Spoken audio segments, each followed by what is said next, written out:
At 38, Billie Halloway had $346.80 in her account, a divorce decree folded in quarters in her coat pocket, and 29 years of a memory she has always assumed was a dream. In the memory there was fog thick enough to swallow the water. There was a bell ringing somewhere out past the dark, slow and off rhythm, as though nobody was pulling it. And there was a red striped peppermint taken out of a glass jar on a wooden counter by a hand she never saw the face above. She had never known where that place was. She had never asked, and her mother had never told her. All she knew was that she had felt safe there, and that she had felt safe almost nowhere since. There was a fourth number, and it was the one that made her jaw ache. $1,206.40.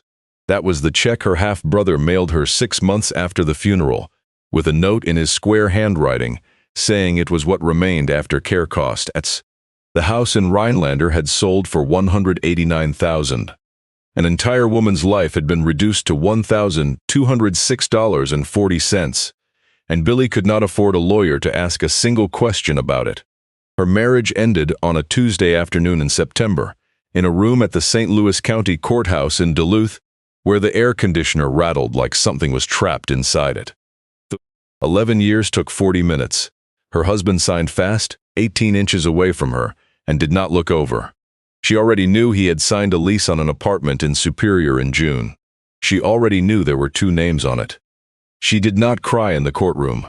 She had done her crying the night she found the lease in a drawer under a roll of packing tape, and after that night the crying part of her was simply used up. What was left was flatter than grief.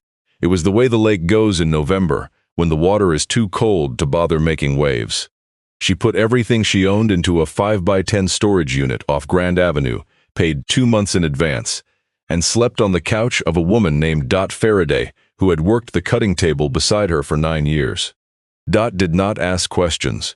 Dot put a folded blanket on the arm of the couch every morning before she left for shift, and that was the whole conversation. For 16 years, Billie had sewn industrial canvas at a shop near the Duluth Harbor. Boat covers, restaurant awnings, seat cushions for tour vessels, equipment, shrouds for farm machinery. She sat at a Juki walking foot machine that weighed 90 pounds bolted to its table, worked the treadle, and fed vinyl as thick as cowhide under the presser foot day after day until the index finger of her left hand carried a white scar where the needle had gone through it in 2014. She was good at it. She had a stitcher's hands and a stitcher's patience and a stitcher's certainty that a seam done right will hold longer than the fabric around it. She had never once been good at asking for anything for herself. Her mother, Marguerite Halloway, died the previous April in a care facility outside Rhinelander, Wisconsin. The last 2 years, she had not known anyone. The son from her first marriage, Garrett Loomis, lived 40 minutes away, and in the spring before that he had gotten a durable financial power of attorney signed while she was still lucid enough to sign her name. 18 months later, the house was sold, the accounts were closed, and Garrett explained that care had cost $187,000. Billie had called a law office on Superior Street. The woman there told her that a court can compel an attorney-in-fact to produce a full accounting. She told her this happens far more often than people think, and that it is one of the most common forms of elder financial exploitation in the country, and that it is very hard to prove after the money is gone. Then she told her the retainer was $4,000. Billie thanked her and hung up and sat on Dot's couch for a long time with the phone in her lap. That is how it is done. Nobody breaks a law. Nobody raises a voice. A man gets a signature from a woman who trusts him, and 18 months later, everything is legal and everything is gone. She went back to work Thursday. She still got up at 5:15. She still made coffee in Dot's dented aluminum percolator. She still sat at the machine for 8 hours and ate a sandwich in her car at lunch with the engine off to save gas.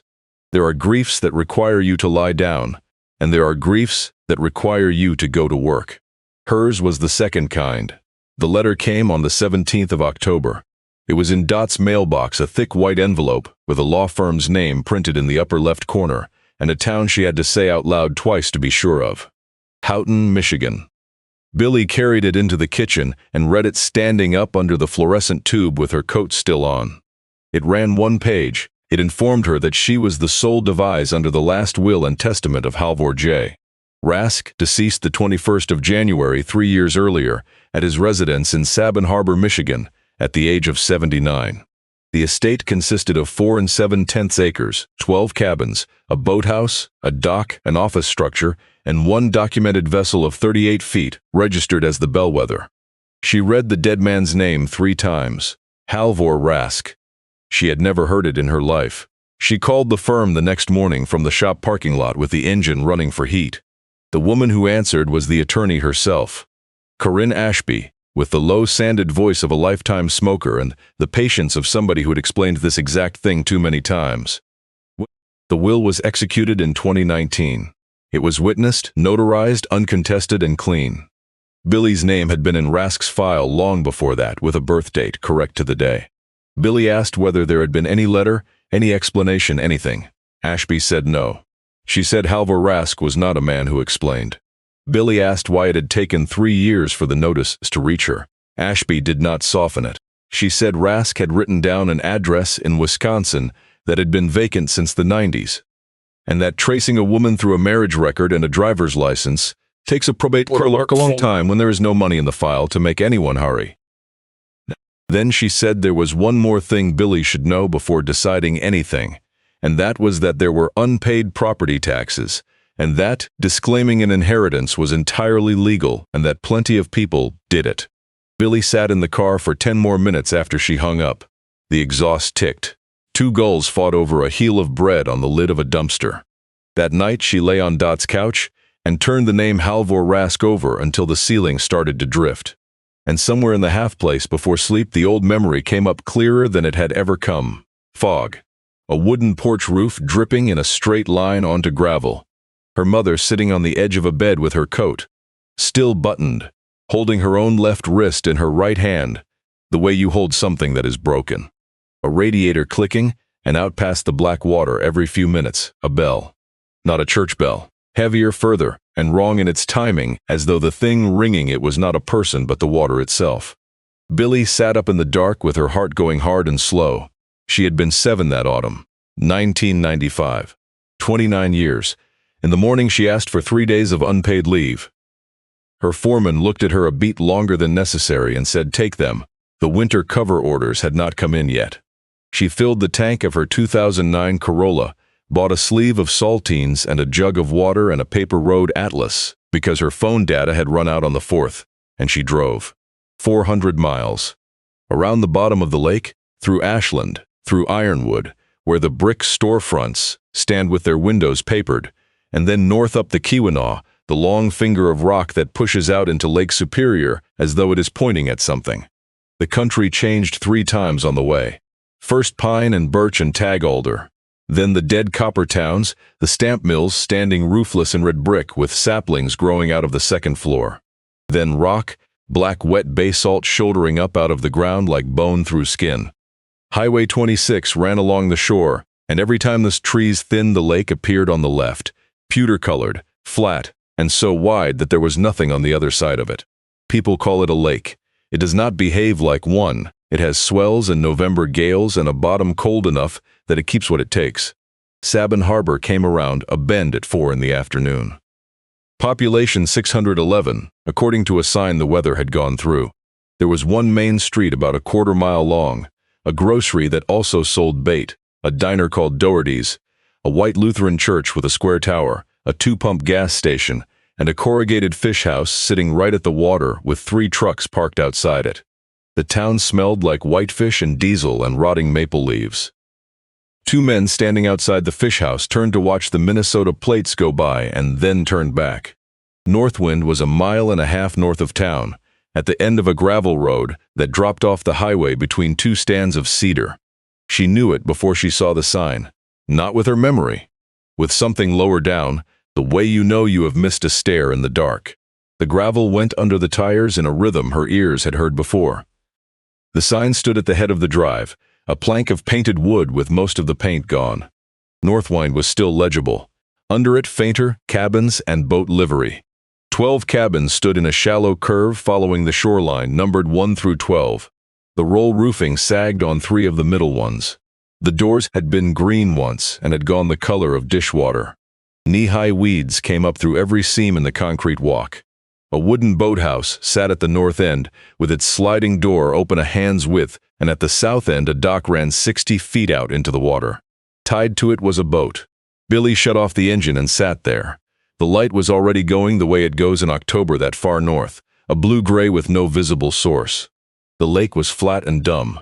When she opened the door, the cold came in like a hand laid flat on her face. She walked the row. 1 was locked and boarded, 2 and 3 the same. At 4 there were curtains, checked cotton, and on the step there was a doormat that was worn through but had been swept. She stopped. Somebody lived here. She kept going, and at cabin 6 she stopped for good. There was a light burning in the window of cabin 6. An amber bulb, not bright, warm, set close against the glass. It was not full dark yet, and it was burning anyway, steady, no flicker. She looked at it for a long moment. Then she turned and looked back at the power pole out by the gravel. The meter socket on the gable end of the office had been pulled. What was left was an empty can with a lead seal crimped over it, and the service drop from the pole had been cut clean, the ends coiled and taped. She had worked around enough shops to know what a lead seal meant. It did not mean the power was shut off for non-payment. It meant the utility had disconnected the service and did not intend to come back. There was no electricity going into this row of buildings, and there was a light burning. She walked to the office, the smallest of the buildings, with a shed roof over a porch and 2 wooden chairs on it. On the door, tacked with 4 brass upholstery nails gone green, was a piece of cardstock the size of her hand. The writing was in marker, faded but readable, block capitals, the hand of a man who did not write much. "This door is no lock," coming on the bell. "Take 6, sign the book." She read it 4 times. Then she put her hand on the knob and turned it, and it gave without any resistance at all. And she looked down at where the lock should have been, and there was only a smooth round hole through the wood, the edges of it worn glossy, by however many hands had gone through it over however many years. She did not go in. She was not able to yet. She pulled the door shut and walked back out along the dock, and the planks made that low sound under her boots that only long wet wood makes. The boat sat there, bowline and sternline listing slightly to port. It was nothing like anything she had seen at the Duluth harbor. Wooden hulled, about 38 feet, blunt bowed, and the entire upper body was one long enclosed pilot house running nearly the full length of the boat, with a curved roof and small square windows, leaving only a short working deck at the stern. This was a Great Lakes gill net tug, built closed in like that so a man could still haul nets in November, when spray freezes on your sleeve before it runs off. Its white paint had blistered off in sheets down to red primer, and a black band of algae followed the waterline all the way around. On the transom, hand-lettered, black shaded in gold, mostly gone. Bell. Sabin Harbor, Mitch. She stepped down. There was water over the deck to her ankles, lake water, and it went into her boots immediately, and it was so cold it registered as burning. She stood there shaking and put her knuckles against the frames and rapped. It came back dense. Not hollow, not soft, none of the punky give of wood that is gone. She moved and rapped again, and again. White oak thick sound. This boat was not sinking because it was dead. It was sinking because it had a leak. Then the wind shifted and came in off the open water, and somewhere above her head, inside the dark pilot house, a bell rang once. She stood absolutely still. The sound went out over the water and thinned and quit. There was nobody on the boat. She backed up onto the dock and stayed there watching the hull, until she could no longer tell the boat from its own reflection. Behind her, at cabin 6, the amber bulb went on burning. She slept that first night in the car parked at the head of the drive, seat back, coat pulled to her chin. She had slept in a car twice in her life, and both times were this week. It got cold enough that she had to start the engine twice before morning. And at some point around 3, she woke to a bell out on the water, slow, spaced at intervals that never repeated, coming from a direction where she was certain there was nothing at all. She lay with her eyes open and her heart going heavy and slow. She had heard that exact bell when she was 7 years old. In the morning, she drove to the county building in Houghton and spent 40 minutes with a young clerk in the Register of Deeds office. It came out on 2 sheets of paper, 4 7/10 acres, full parcel number, owner of record Halvor Rask, transferred by devise, and the assessed value of all improvements on the land, meaning 12 cabins, a boathouse, a dock, and an office, came to one figure: 0. She asked to be sure. The clerk explained it in the flat, friendly voice of somebody who says it twice a week. When structures are deteriorated past the point of lawful occupancy and out of compliance with code, they carry no assessed value, and the owner is taxed on the land alone. She said it like it was good news. She said it saves you money. Then she turned the second sheet over and gave her the rest of it. Delinquent property tax, 3 years accrued since Rask's death, plus interest and fees. $3,140 even. Michigan has a very clear process for this. After 3 years of delinquency, the parcel is forfeited and then foreclosed, and the county sells it at auction. The 3-year mark fell on the 1st of March. Billie carried the 2 sheets out into the corridor and sat down on a plastic chair. She had $346.80 and a check for $1,206.40. She had not deposited because depositing it meant accepting it. Together, that was $1,553.20. She was $1,586.80 short, and she had 4 months. She sat there a while. Then she got up and drove the 40 miles back and stopped at Doherty's, and had a bowl of potato and smoked whitefish chowder for $6. And while she ate, she listened to 2 men at the counter. The first one said somebody was out at old Rask's place. The second one said he had heard. The first one said, "Poor kid." The second one said, "Everybody knows what is out there." Then they both quit talking. She paid, left $1 because $1 was all the change she had, and went out. The woman who ran the place, gray hair cut short, came after her as far as the door and said, not quite looking at her, that if she was staying she should not leave a light on in the car overnight because the bears were still down this time of year. Then she said one more thing. Faster, the way people say things before they can talk themselves out of it. She said, "Go sleep in 6. The door isn't locked." She did not sleep in 6 that night. She slept in the car again, because there are doors that take you a while to walk through. But in the morning, before the sun was properly up, and while the fog was still crawling over the water like smoke off a fire, there was somebody standing on the dock. A small woman in a heavy gray wool coat with the hood up, looking at the boat. She was past 60. When Billie came near, she turned, and Billie saw at the base of her throat a small round opening covered with a square of gauze held down by an adhesive ring. The woman took a black slate out of her coat pocket, the size of a school notebook, with a stub of chalk tied to it on a string. She wrote quickly, in the slanted hand of somebody who had been taught penmanship properly. "You're the Halloway girl." Billie stood there. She said yes, and then had to say it again because the first one had no sound in it. The woman wiped the slate with the side of her hand and wrote again.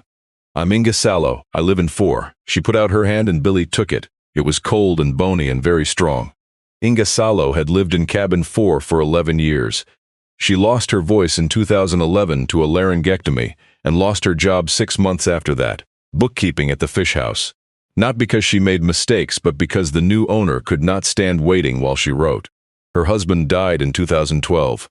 She sold the house in Calumet to pay what the insurance would not, and what was left was $4,000, and $4,000 at 56, with no voice and no work, is a very short number. She told all of it on the slate, a piece at a time, wiping and writing, while the two of them sat in the wooden chairs on the office porch, and the fog burned off the water. Billie had never heard anybody tell their life that way. One sentence at a time, cleaned of everything unnecessary, because every sentence cost something. She had come to Northwind in September of 2013, meaning to stay 3 nights while she looked for a rental.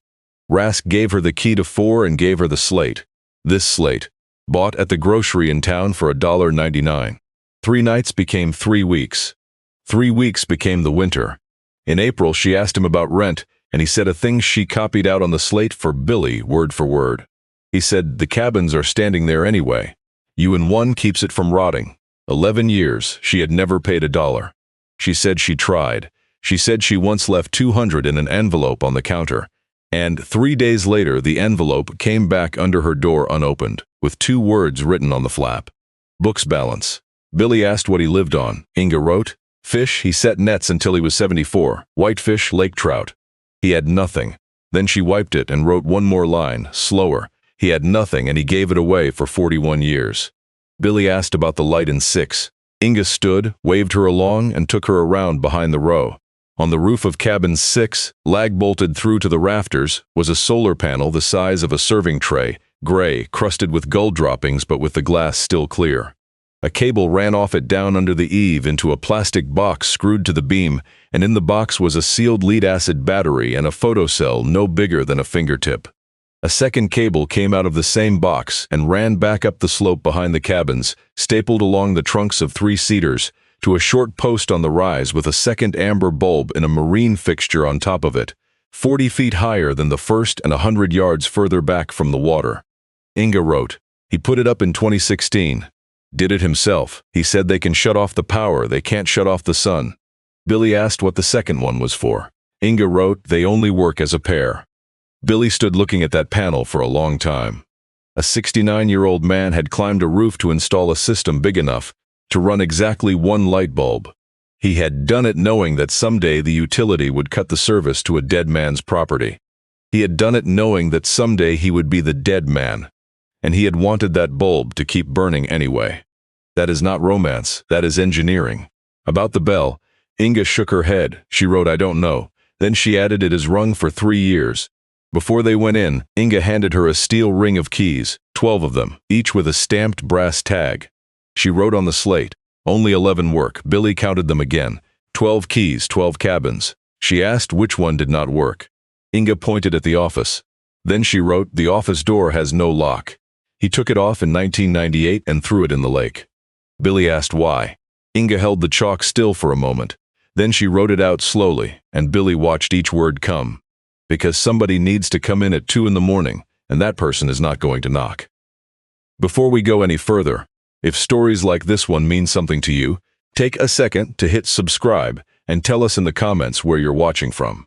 Because what was sitting behind that unlocked door had been sitting there in plain daylight for 3 years, on the counter with a pen tied to it, and this entire town walked past it and nobody read it. Now, let's get back to Billie. She pushed the office door open near noon, alone. Inside it smelled of dust and old paper, and something else, cold pipe tobacco, that sweet scorched smell that gets into wood and will not leave. Light came through 2 windows, enough to see everything. A pine counter ran across the room, and the top of it was worn into 2 shallow hollows where elbows had rested for 40 years. Behind it was a board with 12 numbered hooks, 9 of them still holding keys, a swivel chair with cracked vinyl, an oil space heater, a wall calendar from a marine supply house, still turned to January, and at the end of the counter, a glass jar with a metal lid, with maybe 20 red striped peppermints inside gone gummy and stuck to one another. Billie stood looking at that jar until she could not see it anymore. In the middle of the counter, open, lay a book. It was a hardbound landscape format guest register, cloth spine, the kind a stationer sold in the 1970s. Beside it, a ballpoint pen was tied to the counter leg with a length of parachute cord. 4 ruled columns, date, name, cabin rate. She turned to the last page with writing on it. The last line was dated the 11th of September that year. 6 weeks ago. The name was in the shaky hand of an old man. Lilo, cabin 6. The rate column was blank. Above it, the 20th of June. A different name. Cabin 6, rate column blank. Above that, February, 3 lines within the same week, 3 different hands. Cabin 6, blank, blank, blank. She turned back and her heart went up into her throat, and she found the date she was looking for. The 21st of January, 3 years earlier, the day Halvor Rask died. The book did not stop there. It kept going. 74 lines, spread across 3 years in 74 different hands. Not one rate column had a number in it. The man had been DA's and his guest book was still filling up. She stood with her palms flat on the worn hollows in the counter and understood the first of the 3 things this place was going to teach her. The biggest secret Halvor Rask ever kept had never been hidden at all. It had been lying open on a counter in broad daylight with a pen tied to it. It was just that nobody had bothered to look. That afternoon she went down to the boat. She found a hand pump in the boathouse and worked it for 2 hours until her shoulders locked up and the water inside the hull dropped below the floorboards. Then she crawled down with a flashlight and found where it was coming in, starboard side aft, a seam where the caulking had gone, a gap the width of her little finger over about 8 inches. Not rot, just open. She packed it temporarily with rag and axle grease, which is exactly the sort of thing a canvas stitcher knows how to do to a seam that has let go. Then she went up into the pilot house. It was cramped and low and darker than she had expected.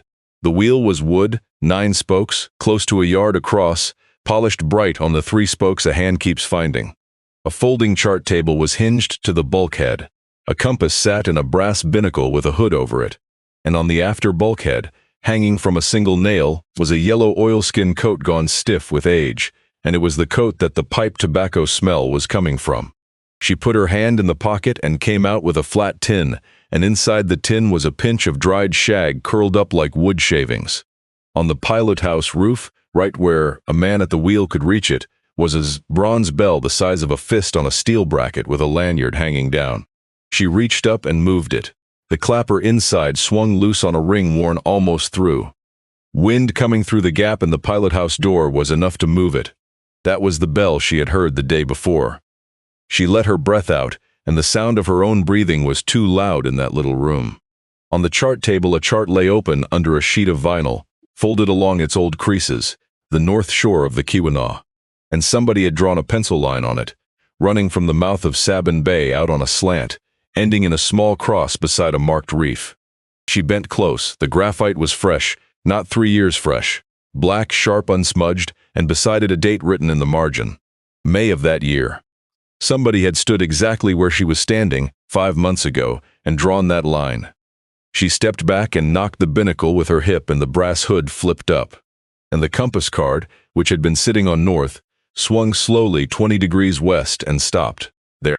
She stood looking at it with the hair up on her arms until she made herself think. Then she crouched and looked under the chart table. Clipped to the bulkhead in 2 spring clips was a flashlight with a magnetic base. She pulled it off, and the card swung back to north.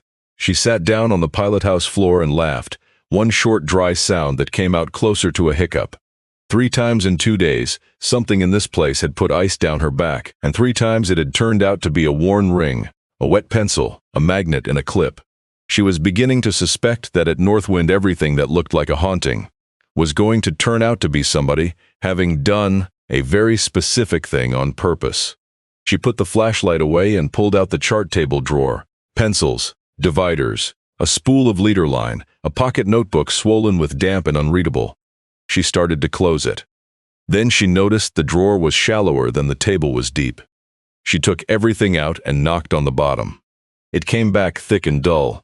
She worked a fingernail into the crack at the back and levered. The false bottom lifted out. Under it, wrapped in a sheet of thin lead, was a bundle in oilcloth tied with tarred twine. Lead sheet, the same way you wrap a fitting that has to stay dry for decades. Whoever put this here had expected it to sit a long time. She carried the bundle up to the office, set it on the counter, and cut the twine with the utility knife she kept in her coat pocket. Inside was a green ledger book of the kind sold in hardware stores, its spine split and hands sewn back together with waxed thread. A packet of letters held with a rubber band, and a thick craft envelope. She opened the ledger. Top of the first page in block capitals. H. Book Began May 4, 1982. Then the first line May 482 Alvar Nistrom. Engine quit off Stone Post Reef. Towed in, 4 a.m. one night cabin 3. The second line, May 19 Alvar Nistrom shaft bearing. $31. June 2. Woman 2 kids, Illinois plates, out of gas, $7. 2 nights cabin 8. No charge. She turned the page. 41 years. The handwriting changed across those pages so slowly you could only see it if you flipped fast, from the hard block capitals of a man of 40 to the larger, looser letters of a man of 78. The format never changed by a hair. Date, name, or if he did not know the name, a description. What happened? The amount exact to the cent. And in the last column, 3 words that repeated until they became a pulse. No charge, no charge, no charge. Some lines were fuel, $12.18. Some were a night, 2 nights a week. Some were heavier. February 1991. A Greyhound ticket to Green Bay, $34, for a woman he recorded only as cabin 5, does not want the name written. November 2004. 4 months of rent for Merrick Voss, $190 a month. March 2010. 1 molar for Dory All, $220 at the clinic in Hancock. September 2015. A winter coat and a pair of boots for a 19-year-old he recorded only as the Carvonen boy, $89.99. January 2018. Propane 140 gallons, delivered to an address in town that was not his own. No name at all. Just the words, "She will know." Billy turned to the back. On the last written page, below the final entry dated the 17th of January, 4 days before he died, Halvor Rask had totaled his own life in 3 lines, written crooked, in a hand that had gone weak. 604 names, 2,318 nights, books balance. Billy sat down in the cracked vinyl chair and held the ledger against her chest. Outside, the wind had come up and the lake had started to make noise. It took her a while to open it again. She turned back toward the autumn of 1995, slowly 1 page at a time, and her hand shook badly enough that she tore the margin of one. November 9, 1995. Woman and small girl, Wisconsin plates, left wrist in a cast, did not ask her real name. Did not ask anything, cabin 6, 9 weeks. No charge, and in the margin in pencil smaller written some other time. The girl likes the bell. Tucked between that page and the next was a sheet of the motel's own notepaper, with North Wine Cabiens printed across the top. On it was a crayon drawing. A blue boat with a square house taking up most of it, and above the boat, far too large for scale, a yellow bell with 3 curved strokes on either side to show that it was ringing. Underneath, a child had printed a name, and the last letter was backwards. Billy. She put her face down on the worn pine counter and cried the way she had not cried at the courthouse, or at her mother's funeral, or the night she found the lease under the packing tape. She cried until there was a wet patch on the counter, and there was nobody there to hear her. And that was probably why she could. It took 10 minutes before she could open the craft envelope. Letters, 31 of them, some handwritten, some typed, some only postcards. She went through them and found it near the bottom, a cream envelope, postmarked Rhinelander, Wisconsin, June 2003. Her mother's handwriting. She knew it from the first letter, from the extra hook on the capital M that her mother never could break herself of. The letter was short. She wrote that she had made it, that she was working at a pharmacy, that the man was dead in 1999, and she had not gone to the funeral. She wrote that she was sorry she had not written for 8 years, because she had been afraid that a postmark could be traced. She wrote that her daughter was 15 now, that her name was Billie Marguerite Halloway, born the 20th April 1988, that she knew nothing about any of it, and that her mother did not intend to tell her, because she did not want her carrying that autumn around in her body for the rest of her life. And in the last line she wrote something Billy read 8 times. But if she ever finds her way to you, please bring her in on the bell. That was why a stranger had her full name and her date of birth in a file since 2003. Not a miracle. A letter, a name, a date, and a man who put it in a drawer and remembered it for 16 years. Alvar Nystrom came on a Saturday morning. He was 81, he walked with a cane, and it took him a while to get down out of his truck. He was the first name in the ledger, the first line, May the 4th, 1982. He did not know that. He had come because somebody in town said there was a woman out at Northwind. He told it standing at the head of the dock with both hands on the cane. That May his engine quit off Stone Post Reef at midnight with the wind coming up, and he had already gotten himself squared away with the idea of it. Then he saw lights, not one, two, one high and one low, and when the 2 of them stacked into a single vertical line, he knew he was in the channel. Billy asked where the lights were. He pointed back at the row of cabins, at the window of number 6, and then up the dark slope behind it to a point above the tree line. He said, "That one low and that one high, and when they come together you are in it." Then he lifted his chin out toward the water, toward where the little pencil cross was on the chart, and said that the bell out there told you how far off you still were, because you can hear in fog a long time before you can see. Then he said, and his voice went rough, that he had not told that to anybody in 42 years, because Rask asked him not to. After Nystrom they started coming, not all at once, one at a time, days apart, and the thing that took the ground out from under Billy was not how many there were. It was that not one of them knew about any of the others. Delphine Corbeil, 24, who worked the register at the grocery, came in the evening and stood on the porch a long time before she knocked. Her father went over in the November blow of 2011, since she was 11. Everyone had always told her he swam himself in. He lived 9 more years after that night. She got 9 more years with her father. Billy opened the ledger and found the date. November 28, 2011, Corbeil. Towed off the reef 2:15 am soaked through. Dry sweater and one night cabin 6. Drove him home in the morning. No charge. Delphine read that line 3 times, then sat down on the step and put her hand over her mouth. Merrick Voss, 73, who taught mathematics at Sabin Harbor High for 29 years, came Sunday afternoon after service, still in a sport coat. In the winter of 2004, his wife was sick and he had spent everything on it. And by November he could not make the rent. Then for 4 months his landlord told him the church benevolence fund had covered him. He had put money in the collection plate every single week for the 20 years since, paying that fund back. Billie handed him the ledger. He put his glasses on, read, took his glasses off, and sat still for a very long time. When he could speak, he said only that the church had dissolved that fund in 1997. Dory Paul, 68, came with her husband. She told the story of the molar in 2010 quickly and with some embarrassment, as though one tooth was too small a thing to be worth anybody's time. But she said she had been in pain for 4 months by then. She said she had started chewing on one side. She said she had started not wanting to leave the house. Her husband stood behind her and did not say anything. His name was Augie Paul, 71, a retired marine engineer, short and heavy through the chest, with hands out of proportion to the rest of him and fingernails black in a way that does not come out anymore. He stood looking at the bellwether the entire time, and when his wife had gone out to the truck, he was still standing there. Billie asked if he wanted to go aboard. He shook his head. Then he said, not looking at her, that her bowline was tied wrong. He said her slipped hitch would work loose when the water dropped, and that he had already fixed it twice. Billie stood there with her mouth open. For 4 days she had been coming out in the mornings and finding the bowline reated in a different knot, tighter, neater, a knot she did not know the name of. She asked him what time he came out. He said 4, then he stopped. Then he said, in a voice that had changed, that he had been walking out onto this dock at 4 in the morning for 39 years, and that Rask being dead did not fix anything about 4 in the morning, and that walking out here was easier than lying in bed looking at the ceiling. Billie asked him about the bell out on the water. Augie Paul looked at her directly for the first time. He looked at her for a while, sizing her the way a man looks at a weld to see whether it took. Then he told her to go get the boathouse key.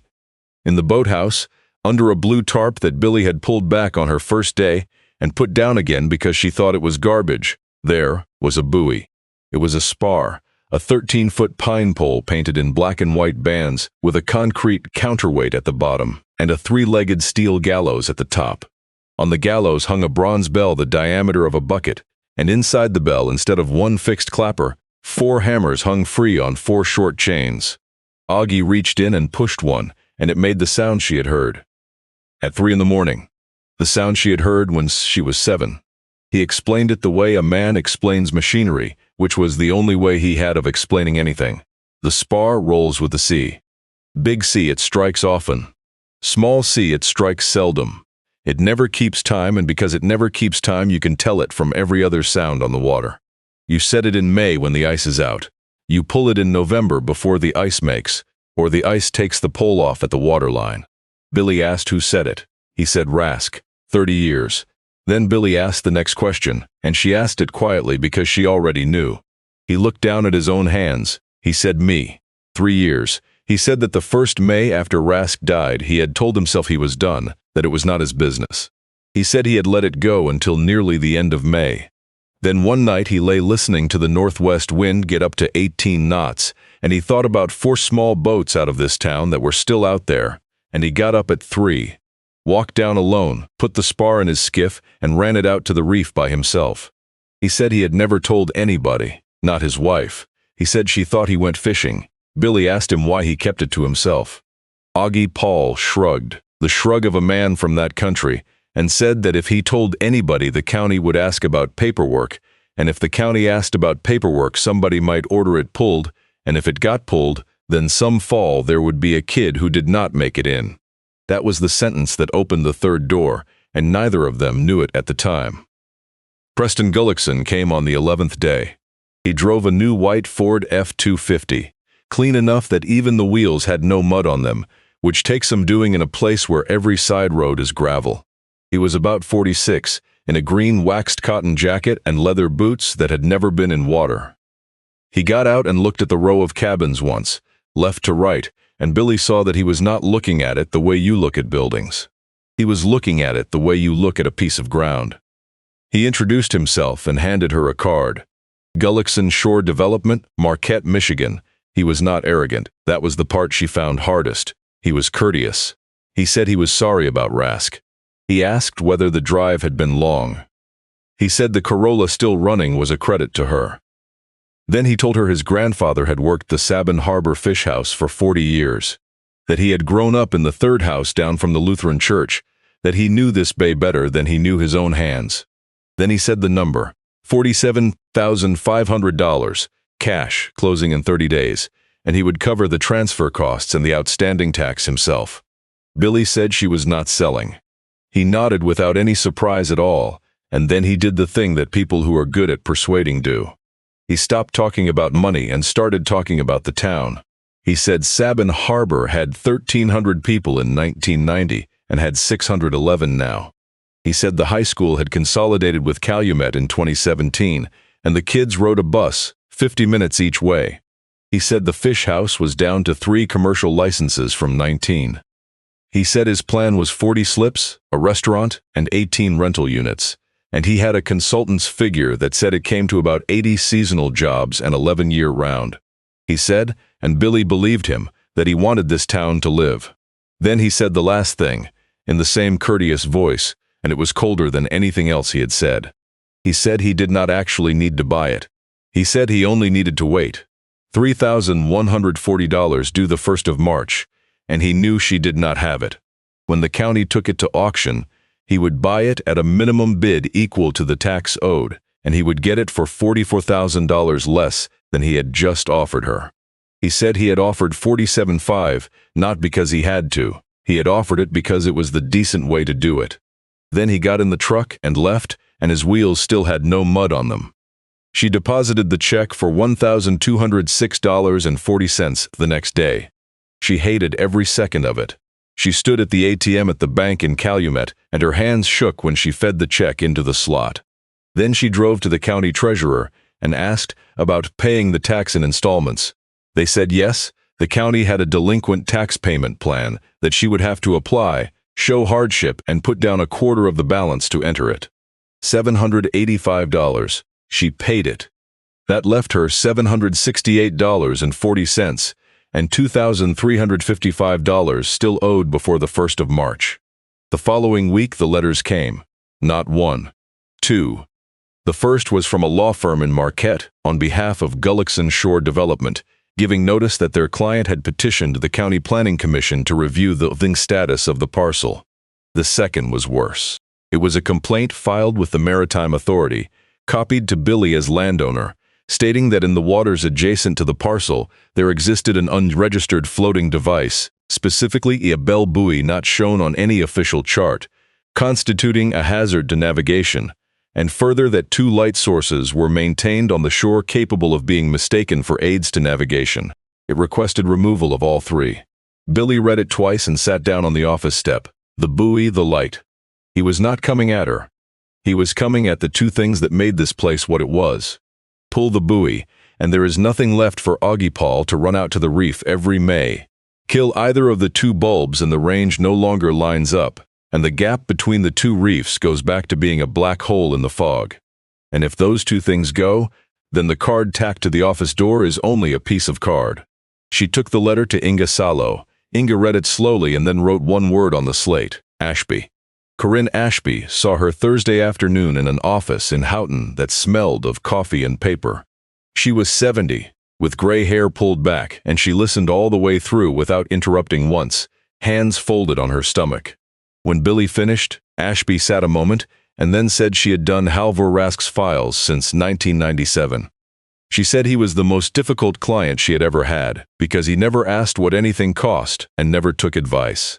Then she said he was also the only client in 40 years of practice who had ever come into her office to ask one single question, which was how a man makes a good thing keep working after he is dead. She got up, opened a file drawer, and pulled out a folder 4 inches thick. Before we go any further, If you have stayed with Billie this far, hit subscribe and tell us in the comments where you're watching from. Because what was inside that folder is what Halvor Rask spent 41 years getting ready. And it is the one thing Preston Gullickson, with all of his lawyers, never thought to go and look up. Now, let's get back to Billie. There were 2 documents in the folder. The first ran 41 pages and carried the recording stamp of the County Register of Deeds, dated the 12th of August, 2009. It was a perpetual conservation easement. Ashby explained it in the plainest language a lawyer can manage. In 2009, Halvor Rask voluntarily and permanently conveyed a portion of his rights in that parcel to a regional land conservancy. Specifically, he gave up forever the right to build new commercial structures, the right to subdivide, the right to construct a marina or any commercial mooring facility, and the right to dredge or fill the shoreline. The instrument was recorded, which means it attaches to the land itself and not to him. It does not expire.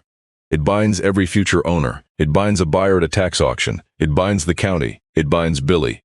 Ashby said dryly that she had argued with him about it 3 separate times. She had told him he was writing the market value of his own property down to near nothing. She had told him that property was the only retirement he was ever going to have. Billie asked what he said. Ashby turned to the signature page and pointed at a handwritten note in the margin, in her own hand, made that day out of a lawyer's habit of recording what a client says. Client states, "If it's worth nothing, nobody comes for it." Billie sat very still. 15 years before he died, Halvor Rask had seen this exact afternoon coming. He had no money. He had no influence. He had no children and no allies on any board. What he had was the one thing men like Preston Gullickson always underrate, which is time, and he had used it to make his own property worthless to anybody who wanted it for money. The second document was thinner, 3 sheets, the paper gone yellow. It was a private aid to navigation permit issued by the United States Coast Guard, dated the 22nd of April, 1994. It carried coordinates. It carried a technical description of 1 bell buoy and 2 shore-mounted range lights, front and rear. It carried a diagram of the range alignment. It carried the name of the permit holder and his maintenance obligations. Halvor J. Rask. Behind it were the annual maintenance reports, 1 page a year, handwritten, 30 of them, the last one signed in November 2 months before he died. Ashby said that buoy was not an unregistered device. It was a permitted private aid, with coordinates, with a federal file, and it had appeared on the official chart since 1995. Anybody who wanted it removed would have to persuade the federal government that a navigational aid with a 30-year service record was a hazard, and she said she would very much enjoy reading that filing. Then she said the thing that made Billie sit up straight. She said the maintenance obligation for a private aid runs with the adjacent landowner, which meant that from the day she accepted the estate, the person legally responsible for that bell buoy and that light was Billie Halloway. Billie asked what happened if she could not do it. Ashby said then she would file to discontinue it, and they would take it off the chart, and after that, if somebody died off that reef, it would not be anybody's fault at all.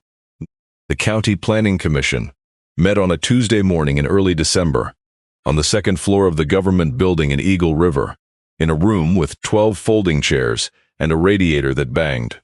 64 people came. They had to open the doors into the hallway. Preston's attorney presented for 20 minutes, and he presented well. He talked about population, jobs, tax base, a town going under. He put up photographs of the cabin row with its sagging roofs and boarded windows and called it an abandoned structure hazard. He read out the delinquent tax figure of $3,140 as evidence that the current owner lacked capacity. Then it was Billie's turn. She had never spoken in front of people in her life. She walked up, put both hands flat on the lectern because her hands were shaking, and said her first sentence so quietly that the people at the back leaned forward. She said her name was Billie Halloway, that she was 38, that she sewed canvas for a living, and that she did not have a lawyer with her because she could not afford one. Then she put the 2 documents on the table. She read the clause in the conservation easement that permanently prohibited any commercial mooring facility anywhere on the 4 7/10 acres, recorded the 12th of August, 2009, 15 years before the development application was filed. She read it slowly, word by word, because she had practiced it for 3 nights in the pilot house of a boat. There was the sound of paper turning. Preston's attorney bent to say something in his ear. Preston Gullickson did not move and his face did not change, but he stopped writing. Then Billie held up the Coast Guard permit. She said, concerning what the complaint calls an unregistered floating device. It has been registered since the 22nd of April, 1994. It has coordinates. It is on the chart. And concerning what the complaint calls 2 light sources that could be mistaken for aids to navigation, they cannot be mistaken for aids to navigation because that is exactly what they are. They are a front and rear range, permitted on the same day, and the diagram is attached to the page you are holding. She kept going and her voice had steadied. She said this town had told itself for 30 years that there was something out past Stone Post Reef because a bell rang where there was no buoy. She said there was nothing out there. There was a man who applied for a permit, paid the fee, built a spar out of pine and concrete, ran it out every May and hauled it back every November for 30 years, and filed 1 handwritten report a year until 2 months before he died. Then she opened the green ledger. She did not read all of it. She read 17 lines. She read the entry for May the 4th, 1982, and Halvor Nystrom, 81 years old in the second row, put up his hand.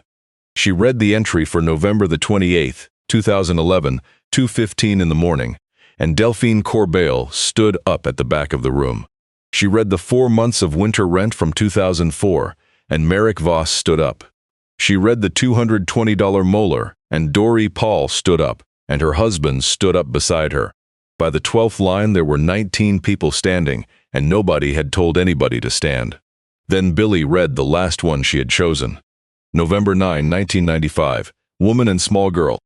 Left wrist in a cast. Did not ask her real name. Cabin 6, 9 weeks, no charge. She stopped, then she said that child was me. Nobody in the room said anything for about 10 seconds. The radiator banged. Outside the window it had started to snow, the first dry snow of the year, the kind that does not lie. The commission denied the rezoning petition 5-0 because, with a recorded perpetual easement on the parcel, there was nothing in front of them to consider. The navigation complaint was withdrawn that same afternoon, before the federal office had even responded, and the person who withdrew it was Preston Gullickson himself, and not his attorney.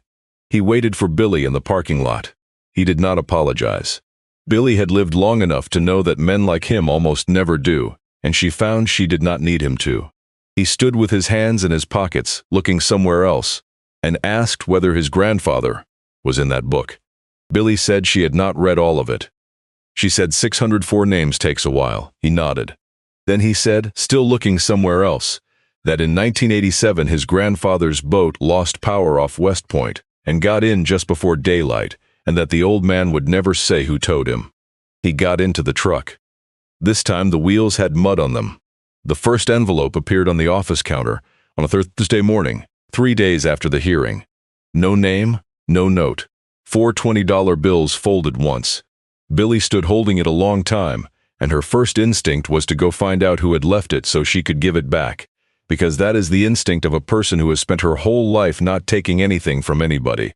Then she thought about the $200 Inga Salo had once left on that same counter, and the envelope that came back under her door, unopened with 2 words on the flap. Books balance, and she understood that there were 2 ways to read that sentence.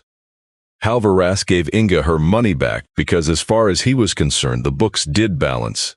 But for the 604 of them, the books had never balanced at all, and they had been waiting 41 years for a counter to put something on. She left the envelope where it was and went outside. By the end of the week there were 6 more. By Christmas there were 22.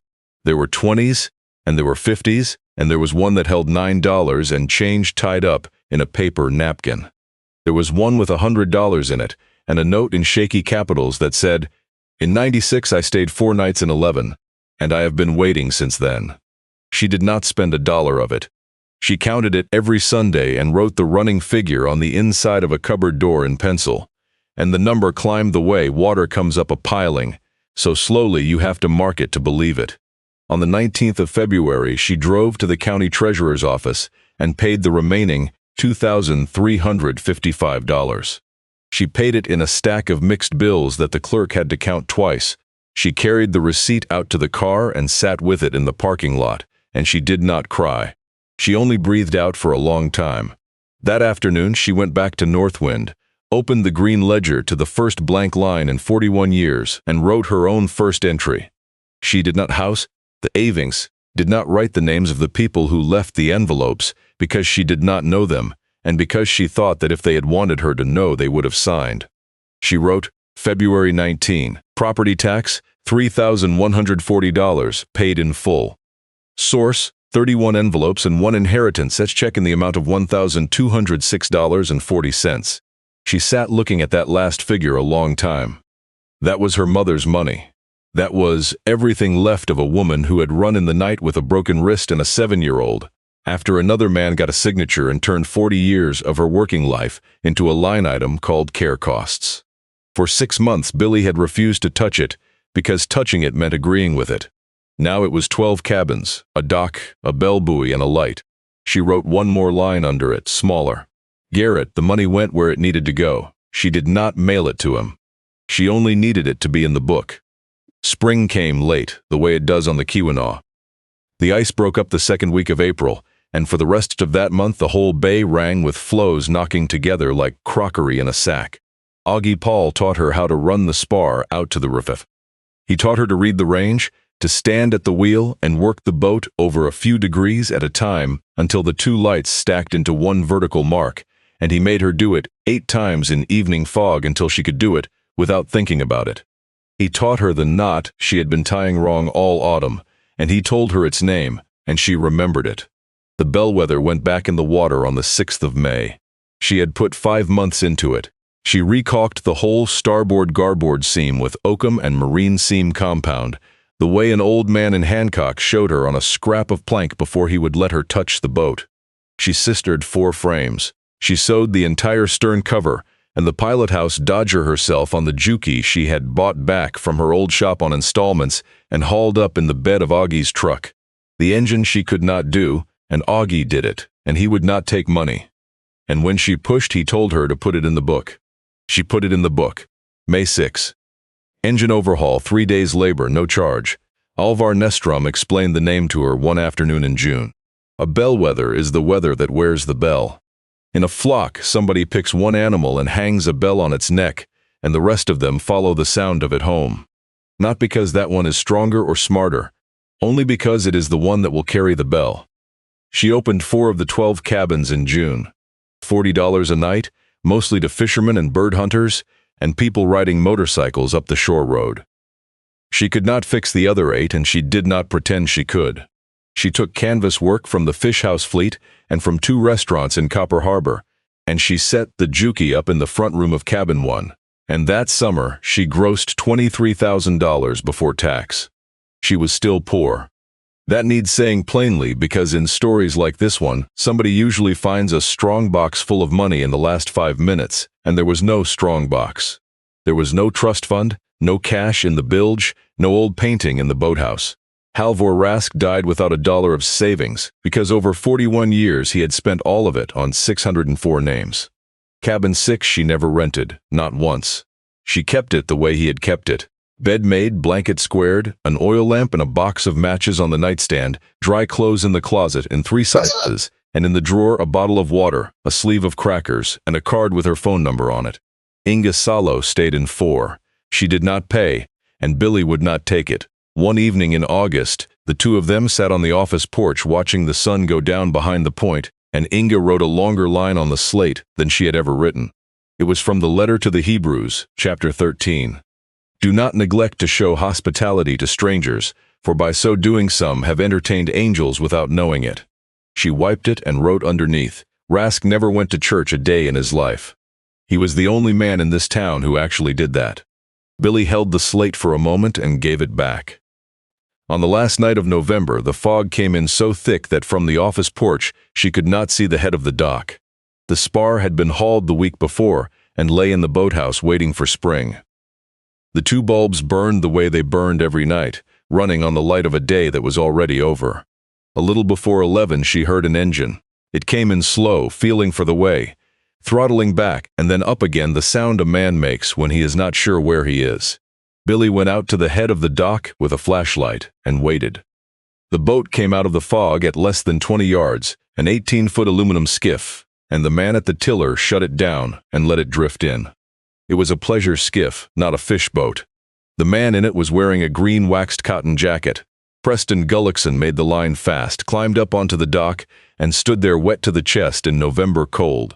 He said his kicker had died off West Point, and he had been running blind in the fog for 40 minutes. Billy asked him how he had found the entrance. He did not answer right away. Then he tipped his head toward the row of cabins, toward the window of number 6 and the post on the rise above it, 2 small amber points burning dull through the fog, one over the other in a single line. She brought him into the office. She gave him a towel and a cup of coffee and lit the oil heater. He sat in the wooden chair on the porch for a long while with the cup in both hands and did not say anything at all. Before he left, he stopped at the counter, picked up the ballpoint on its length of parachute cord, and signed the guest register. Date, name, cabin 6, rate column blank. He did not say a word about it. He signed and nodded once and went out to his truck. In the morning, Billy took the old card off the office door. The 4 brass nails had gone green, and the wood under the card was a shade lighter than the rest of the door. A pale rectangle that 30 years of weather had never touched. She kept the old one. She tucked it into the green ledger between the page for November of 1995 and a crayon drawing of a bell. Then she cut a new piece of card, wrote it out in marker in block capitals, and tacked it up with the same 4 nails. This door is no in on the bell. Take 6, sign the book. This is what Northwind taught her, and it is the reason the story is worth telling at all. Everybody already knows that kindness is a good thing. Nobody needs to be told that. But kindness is a feeling, and a feeling dies with the person carrying it. Halvor Rask understood that better than most, and so he did the thing that very few decent people ever bother to do. He turned his kindness into infrastructure. He did not just leave the door open. He took the lock off and threw it in the lake, so that the people who came after him could not close it either. He did not just light a lamp. He climbed a roof at 69 and bolted down a solar panel and ran a cable 100 yards up a hill in the dark, because he knew the power company shuts off a dead man's service. He did not just drop a bell buoy on a reef. He applied for the permit, paid the fee, and filed a report every year for 30 years so that nobody could ever call it an illegal obstruction. He did not just promise that this shoreline would never become a marina. He signed a perpetual easement and had it recorded at the courthouse, and he accepted that doing so would drive the assessed value of everything he owned down to 0. And he did not just remember the people he helped. He wrote them down, one at a time, every name, every date, every cent, for 41 years in ballpoint, on paper, so that one day somebody could pick up that book and be unable to argue with it. That is the lesson, and there is nothing sentimental about it. If you truly want the good you do to outlast you, then give it paperwork. Write the will, write it down. Build it a frame so it can stand up on its own when you are no longer there to hold it. Because a legacy is not what we leave behind. A legacy is what keeps running after we have stopped. 604 names. 2,318 nights. 2 bulbs burning on the light of the day before. 1 bell rung by wind and water where there is nobody at all. And 1 door that a man deliberately made impossible to lock again. People said this place was haunted for 30 years. In a manner of speaking, it is. It is only that whatever is out there never came to frighten anyone. It stayed to bring them in.